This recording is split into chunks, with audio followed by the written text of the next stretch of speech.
अस्सलाम वालेकुम। अगर एक रोज़ ऐसा हो कि तुम्हारे आका हज़रत मोहम्मद सल्लल्लाहु अलैहि वसल्लम तुम्हारे घर आ जाएं और बिल्कुल अचानक आ जाएं तो तुम क्या करोगे? अगर ईमान की रमक बाकी हो तो ये सवाल आदमी को वहाँ ले जाता है जहाँ उसे अपनी खबर भी नहीं रहती। वफूरे शौक से आंखें छलक पड़ती हैं और हद्दे अदब में वजूद बर्फ बन जाता है। अंग्रेजी में लिखी इस तरह की एक नज़म मुमताज़ दानिश्वर आसिफ महमूद साहब को उनके किसी दोस्त ने व्हाट्सएप की तो उन्होंने इसे एक खूबसूरत कालम के कालिब में ढाल दिया। आसिफ साहब लिखते हैं कि शायर कहता है कि उसे ये तो मालूम है कि तुम राहों में पलकें बिछा दोगे, तुम्हारे वजूद की एक एक पौर सरशारी की कैफियत में होगी, तुम घर का बेहतरीन कमरा आका सल्लल्लाहु अलैहि वसल्लम की खिदमत में पेश कर दोगे, तुम उनके हजूर बेहतरीन से बेहतरीन खाना दस्तरखान पर चुन दोगे और उनकी खिदमत की लज्जत तुम्हें दुनिया से बेखबर कर देगी। इसलिए इसका सवाल कुछ और है। सवाल ये है कि जब तुम आका सल्लल्लाहु अलैहि वसल्लम को देखोगे तो तुम क्या करोगे? क्या तुम में इतनी हिम्मत होगी कि बाजू फैलाकर आगे बढ़ो और उनका इस्तकबाल करो, या तुम्हें पहले अपने कपड़ों की फिक्र लाहक हो जाएगी कि इन कपड़ों में आका सल्लल्लाहु अलैहि वसल्लम से कैसे मिलूं? फिर क्या तुम कपड़े बदल कर फौरन आका सल्लल्लाहु अलैहि वसल्लम का इस्तकबाल करने को भागोगे, या पहले तुम्हें घर में बिखरे मैगजीन और रिसालों को छुपाकर उनकी जगह कुरान रखना पड़ेगा? तुम्हारा टीवी, ड्रामे और फिल्में और रेडियो, इनका क्या करोगे? क्या तुम आलाते मौसीकी यूं ही पड़े रहने दोगे या उन्हें छुपाकर उन पर अहादीस की कुतुब रख दोगे? क्या तुम अपने आका सल्लल्लाहु अलैहि वसल्लम को लेकर घर के हर कमरे में जा सकोगे, या उन्हें घर दिखाने से पहले हर कमरे में तुम्हें भाग भाग कर कुछ चीज़ें छुपाना पड़ेंगी? और फ़र्ज करो आका सल्लल्लाहु अलैहि वसल्लम तुम्हारे घर कुछ दिन क़याम का इरादा फरमा लें, तब क्या होगा? क्या तुम्हारे मामूलाते ज़िंदगी वही रहेंगे जो पहले होते थे? क्या तुम वो काम करोगे जो पहले किया करते थे?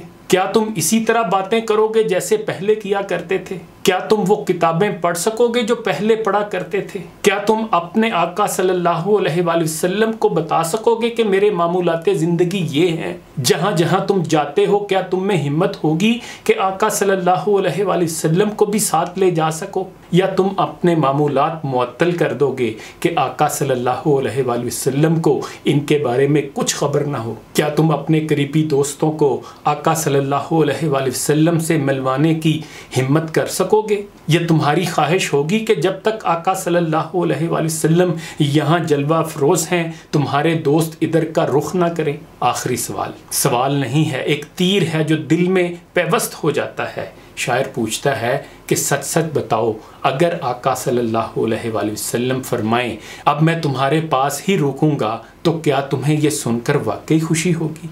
शायर ने तो चंद सवालात पूछकर नज़म तमाम कर दी, लेकिन मन में सवालात का एक दफ्तर खुला हुआ है। फ़र्ज़ करें आका सल्लल्लाहु अलैहि वसल्लम किसी रोज़ इस हाकम के घर तशरीफ़ ले जाएं जिसका दावा है कि इसने रियासत मदीना के रहनुमा असूलों के तहत हुकूमत कायम की है। फ़र्ज़ करें आका सल्लल्लाहु अलैहि वसल्लम किसी दिन वज़ीर आज़म हाउस पहुँच जाएं, वज़ीर आज़म को आका सल्लल्लाहु अलैहि वसल्लम की तशरीफ़ आवरी की खबर मिले और वो नंगे पाँव भागते हुए हाथ बांध कर कदम बोसी को हाजिर हो जाए। सवाल ये है कि उसके बाद वज़ीर आज़म क्या करेगा? क्या वो आका सल्लल्लाहु अलैहि वसल्लम को इस वज़ीर आज़म हाउस में ले जाएगा जिसका रकबा 1400 साल पहले की मदीना के सारे शहर से बड़ा है? अगर आका सल्लल्लाहु अलैहि वसल्लम ने पूछ लिया कि रियासत का वज़ीर आज़म तो लोगों का खादम होना चाहिए, ये कैसरो कसरा जैसे महल्लात क्यों तामीर कर लिए गए, तो वज़ीर आज़म के पास क्या जवाब होगा?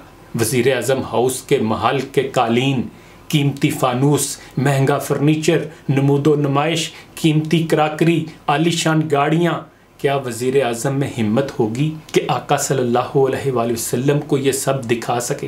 क्या वो इन चीज़ों को छुपाने की कोशिश करेगा? छुपाएगा तो कहाँ ले जाएगा? किसी ने आका सल्लल्लाहु अलैहि वसल्लम के हुजूर शिकायत कर दी कि आपके गुलाम सैयदना उमर फ़ारूक से तो एक कुर्ते का हिसाब भी लिया जाता था और वो हिसाब दिया करते थे, लेकिन ये शख्स गैर मुल्की तहाइफ का हिसाब देने से इनकार कर रहा है, तो वज़ीर आज़म पर क्या बीतेगी? 7 ऐवान सदर है, एक शख्स यहाँ मुकीम है, लेकिन इसका रकबा आधे सेक्टर जितना है। क्या सदर पाकिस्तान में इतनी जुर्रत होगी कि हाजिर होकर इल्तिजा करे, आका सल्लल्लाहु अलैहि वसल्लम ये साथ ही आपके एक और ग़ुलाम का गरीब खाना है, अगर आप चंद लम्हों के लिए तशरीफ़ लाएं तो ग़ुलाम की ज़िंदगी और आखिरत दोनों संवर जाएंगी। आका सल्लल्लाहु अलैहि वसल्लम ने अगर सदर पाकिस्तान से पूछ लिया कि मुसलमान रियासत के सरबराह को इतने बड़े महल की क्या ज़रूरत है, तो सदर पाकिस्तान के पास क्या जवाब होगा? यही पाकिस्तान की सबसे बड़ी अदालत है जिसके बाहर लिखा है फ़अहकुम बैनन नासी बिल हक़। फ़र्ज़ करें आका सल्लल्लाहु अलैहि वसल्लम इस इमारत में तशरीफ़ ले जाते हैं और वहाँ साइलीन को पता चलता है कि 2 जहानों के सरदार तशरीफ़ लाए हैं। फ़र्ज़ करें वो सारी बातें, सारे जुल्म, सारे मुशाहदात, सारी बेबसी, सब कुछ आका सल्लल्लाहु अलैहि वसल्लम के हुज़ूर कह डालते हैं। तसव्वुर करें कि फिर क्या होगा। आका सल्लल्लाहु अलैहि वसल्लम ने अगर सारी पार्लिमान और सारी अदलिया को अपने हुजूर तलब फरमा लिया और पूछा कि जब फैसला हो चुका कि सूद अल्लाह और मेरे साथ कुली जंग है, तो तुम अब तक इसे ख़त्म क्यों नहीं कर सके, तब क्या होगा? आका सल्लल्लाहु अलैहि वसल्लम ने ज़ेरे इल्तवा मुकद्दमात का हिसाब मांग लिया तो क्या होगा? आका सल्लल्लाहु अलैहि वसल्लम ने फ़ैसलों को इंसाफ के मायार पर परखने का हुक्म दे दिया, तब क्या होगा? अगर आका सल्लल्लाहु अलैहि वसल्लम ने अहले मज़हब को तलब फरमा लिया तो क्या बनेगा? अहले सहाफ़त से कुछ पूछ लिया तो कौन जवाब देगा? ताजरों से सवाल हो गया तो क्या अंजाम होगा? मुझसे और आपसे जवाब तलबी हो गई तो अंजाम क्या होगा? सवालात ही सवालात हैं, लेकिन जवाब में बेबसी, शदीद बेबसी के सिवा कुछ नहीं। क्या आलम, क्या जज, क्या जर्नैल, क्या आमी, इस ममलकत खुदादाद में कोई फ़र्द, कोई अदारा है जो आका सल्लल्लाहु अलैहि वसल्लम के हुज़ूर पेश होने की जुर्रत कर सके? ईद मिलादुन्नबी सल्लल्लाहु अलैहि वसल्लम सबको मुबारक हो। हर एक की खुशी का अपना अंदाज़ है। ये सवाल मगर वजूद में कांटे की तरह चुभ रहा है कि अगर एक रोज़ ऐसा हो कि आका हमारे घर आ जाएं और बिल्कुल अचानक आ जाएं, तो हम क्या करेंगे? ये सवाल आदमी को वहाँ ले जाता है जहाँ उसे अपनी खबर भी नहीं रहती। बफूरे शौक़ से आंखें छलक पड़ती हैं और हद्दे अदब में वजूद बर्फ़ बन जाता है। दरूद पाक पढ़ लीजिए।